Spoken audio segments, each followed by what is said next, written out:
নাগরিক সুবিধার অভাবে চরম ভোগান্তি পোহাতে হচ্ছে মাদারীপুর জেলার কালকিনি উপজেলাবাসীকে। পালর্দি নদীর উপর নির্মিত সরু ব্রিজ, মহাসড়কের পাশে ময়লার ভাগাড়, স্বাস্থ্য কমপ্লেক্স সরঞ্জাম ও চিকিৎসক সংকট, পৌর বাসস্ট্যান্ড চালু না হওয়া সহ নানা সমস্যার জট এখানে। এসব সংকট সমাধানে আরও দায়িত্ব নিয়ে কাজ করার কথা জানালেন উপজেলা নির্বাহী কর্মকর্তা।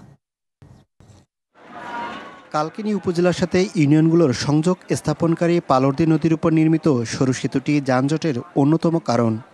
পালর্দি নদী বহমান আছে, ওই নদীতে একটি সেতু আছে অতি সরু। ওই সেতুটা দিয়ে একটি যান চলাচল করলে অপর দিক থেকে আর আসার সুযোগ থাকে না।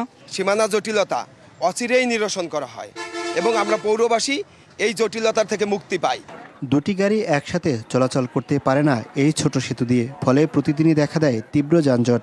এর ধকল সামলাতে হিমশিম খেতে হয় সবাইকে।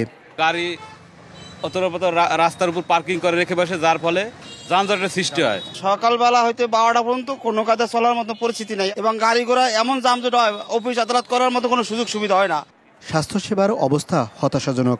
উপজেলা স্বাস্থ্য কমপ্লেক্সে নেই প্রয়োজনীয় চিকিৎসা সরঞ্জাম ও পর্যাপ্ত চিকিৎসক। এই স্বাস্থ্য কমপ্লেক্সে প্রচুর পরিমাণে ঘাটতির কথা তারা বলে, যার কারণে তারা চিকিৎসা সেবা দিতে গিয়ে নানান সংকটের সম্মুখীন হয়। আমরা কালকিনি পৌরসভার কোনো সুযোগ সুবিধা পাচ্ছি না।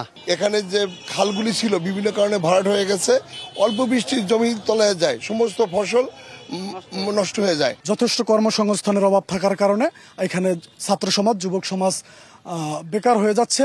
কর্মসংস্থানের জন্য বিশেষভাবে শিল্প কলকারখানা এবং যারা বেকারত্ব আছে তাদের কর্মসংস্থান করার জন্য বিশেষভাবে অনুরোধ করব।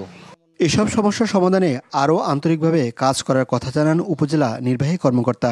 30টি কাউন্টার নতুন করে নির্মাণের একটা উদ্যোগ গ্রহণ করি, যাতে করে দেখা গেছে এই 30টি কাউন্টার নির্মাণ করলেই মূলত এই বাস টার্মিনালটি চালু হবে। এই উচ্চতা সংক্রান্ত জটিলতা নিরসন হলেই আমরা এখানে পালর্দির যে সরু ব্রিজটি রয়েছে এইটা প্রতিস্থাপন করে নতুন একটি বড় ব্রিজ নির্মিত হবে। ডায়াগনস্টিক সেন্টারে যাদের লাইসেন্স নেই বা অবৈধভাবে লাইসেন্স দিয়ে তা অবৈধভাবে যারা ডায়াগনস্টিক সেন্টারগুলো চালাচ্ছে, আমরা তাদের বিরুদ্ধে কিন্তু অলরেডি মোবাইল কোর্ট পরিচালনা তাদেরকে আমরা জরিমানা করেছি।